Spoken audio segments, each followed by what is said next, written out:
Vous le savez, en éducation, la rentrée scolaire pointe à l'horizon. Face à cela, comment s'organisent les parents entre achat de fournitures et autres charges domestiques? Alpha Dombi Moussavou et Francis Gomo sur le terrain rapportent. Longue file devant les établissements bancaires de la place en cette période de fin du mois. En effet, les parents ont envahi les différents guichets. Priorité oblige, la préparation de la rentrée scolaire. La panique est au rendez-vous. La rentrée, on la vit peut-être avec beaucoup de stress. Cette année-ci, le démarrage de l'année scolaire a été un peu plus tôt prévu que ce qu'on vivait auparavant. J'avoue que beaucoup de parents que je rencontre disent que c'est stressant. On vit la rentrée scolaire avec beaucoup de plaisir pour certains et d'autres avec beaucoup d'anxiété. Mais qu'à cela tienne, c'est une rentrée comme toute autre. Les parents s'activent pour garantir une meilleure rentrée scolaire à leurs enfants. C'est difficile, c'est compliqué.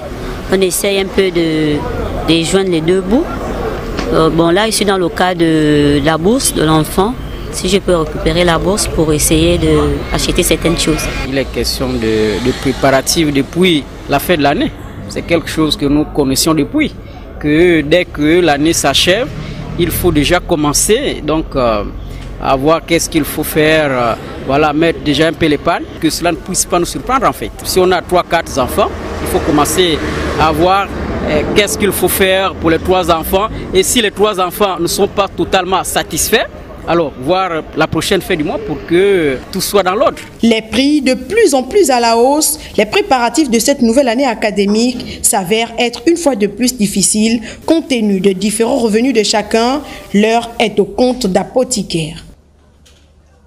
Soulignant tout de même que l'équation rentrée scolaire est souvent difficile à résoudre, surtout avec des parents qui doivent en même temps gérer le loyer, pour ceux qui sont encore en location, les fournitures et autres charges. Adeline Zanhi est allée à la rencontre de quelques parents en compagnie de Francis Ngomo. Annoncée pour le 2 septembre, la rentrée des classes est une période au cours de laquelle les parents d'élèves s'activent pour mieux accompagner leur progéniture. Sauf que certains responsables de famille éprouvent des difficultés à joindre les deux bouts.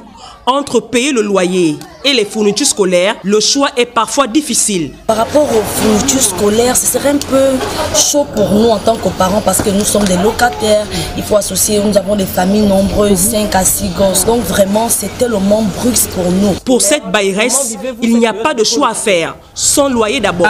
Mes locataires, moi, j'ai des maisons. Il y a la rentrée scolaire, j'ai mon loyer. La rentrée scolaire, ça ne regarde pas mon loyer.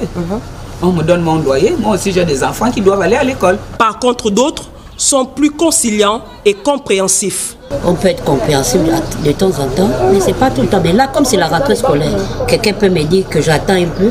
J'essaie d'attendre parce qu'elle va me donner l'argent après. Elle va l'avoir payé, ça j'attends un peu. Vécu comme une période stressante et compliquée pour la plupart des parents, au regard de toutes les difficultés liées à cette rentrée, on peut donc se demander s'il s'agit bien de la rentrée scolaire ou colère. Dans le monde